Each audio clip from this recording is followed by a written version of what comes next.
र नेक्स्ट क्वेसनमा छ हाम्रो दक्षिण एसियाली स्वतन्त्र व्यापार क्षेत्र सम्झौता south Asian free trade area agreement जसलाई चाहिँ हामीले सर्टकटमा साफ्टा भन्छौँ है। यस्तो साफ्टाको फुल फर्म के हो भनेर सोध्न सकिन्छ। त्यस्तो बेलामा हामीले south Asian free trade area agreement भन्न सक्ने अवस्था हुनु पर्यो है। र यसको परिचय हेर्दाखेरि चाहिँ सन् 1985 को दशकमा दक्षिण एसियामा रहेका 7 राष्ट्रहरूले क्षेत्रीय विकासका निमित्त स्थापना गरेको सङ्गठनलाई चाहिँ हामी के भन्छौँ भन्दा दक्षिण एसियाली क्षेत्रीय सहयोग सङ्गठन अर्थात् South Asian Association for the Regional Cooperative SAARC भनिन्छ भन्ने कुरा भयो है।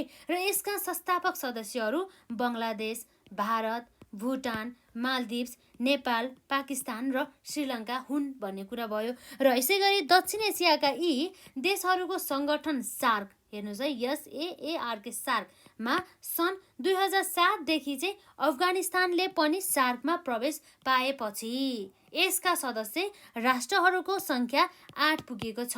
र सन् 1993 मा बङ्गलादेशको चाहिँ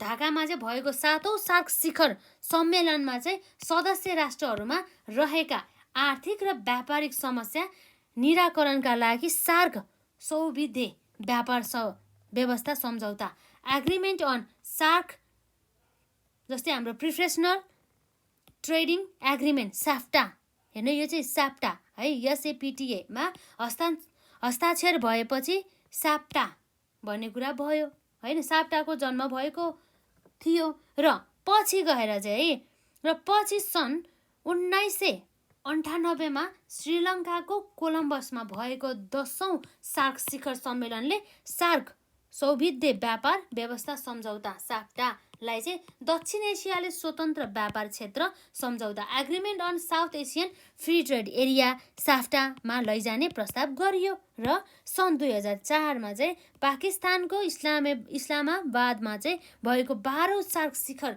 सम्मेलनले उक्त प्रस्तावलाई अनुमोदन गरेपछि सन् 2006 जनवरी 6 बाट चाहिँ साफ्टा लागू भए कार्यान्वयनमा आएको छ भन्ने कुरा रहेको छ।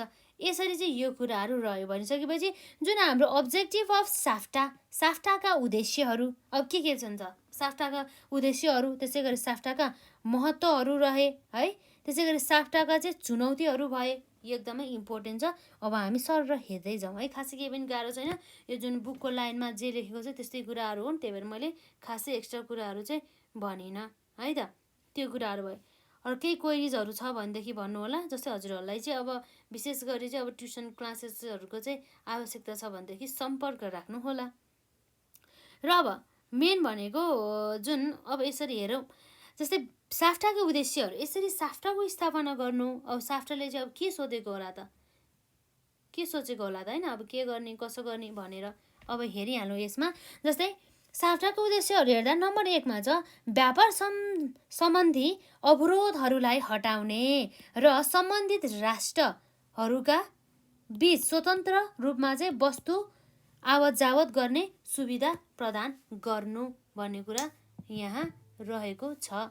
र त्यसै गरी नम्बर 2 मा छ स्वतन्त्र व्यापार क्षेत्रको स्वस्थ प्रतिस्पर्धालाई बढुवा दिने र आर्थिक विकासको ढाँचा र सम्बन्ध तहहरूलाई ध्यान दिँदै सबै राष्ट्रहरूबीच समतामूलक फाइदाहरू सुनिश्चित गर्ने।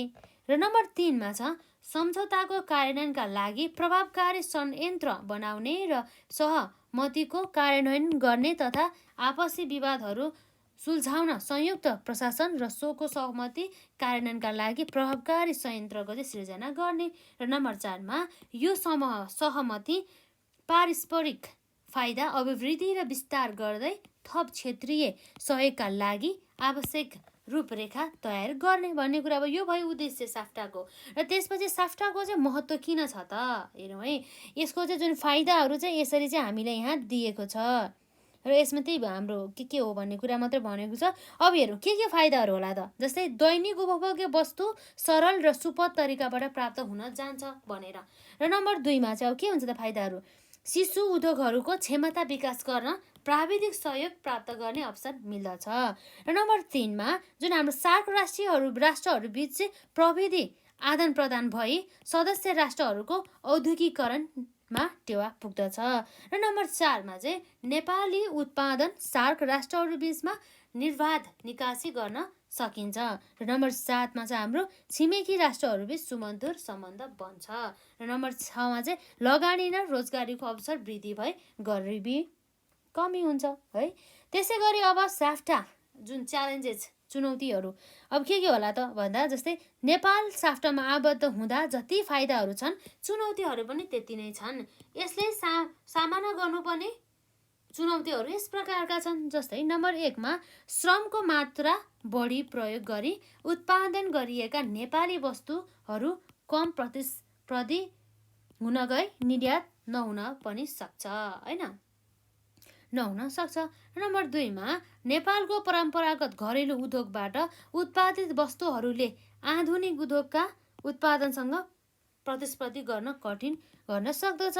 र त्यसै गरी विदेशी वस्तुको जस्तै प्रभुत्व बढ्न गई स्वदेशी उद्योग धराशायी बन्न सक्दछ।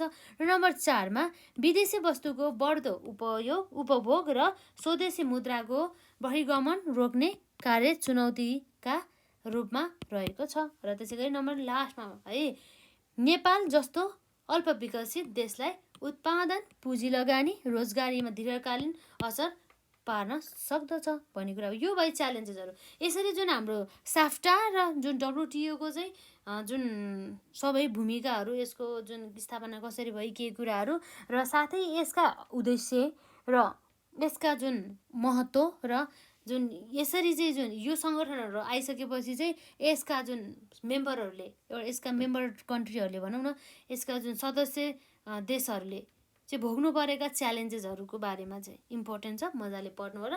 र अन्तर्राष्ट्रिय व्यापारबाट चाहिँ नर्मल्ली लङ क्वेसनमा चाहिँ आइरहेको हुन्छ है त। र आजलाई यति नै गरौँ। र जुन हाम्रो डिस्क्रिप्सनमा चाहिँ प्लेलिस्टको चाहिँ लिङ्क रहेको छ जसबाट हजुरहरूले अन्य क्लासेसहरू पनि हेर्न सक्नुहुनेछ। र आजलाई यति नै गरौँ।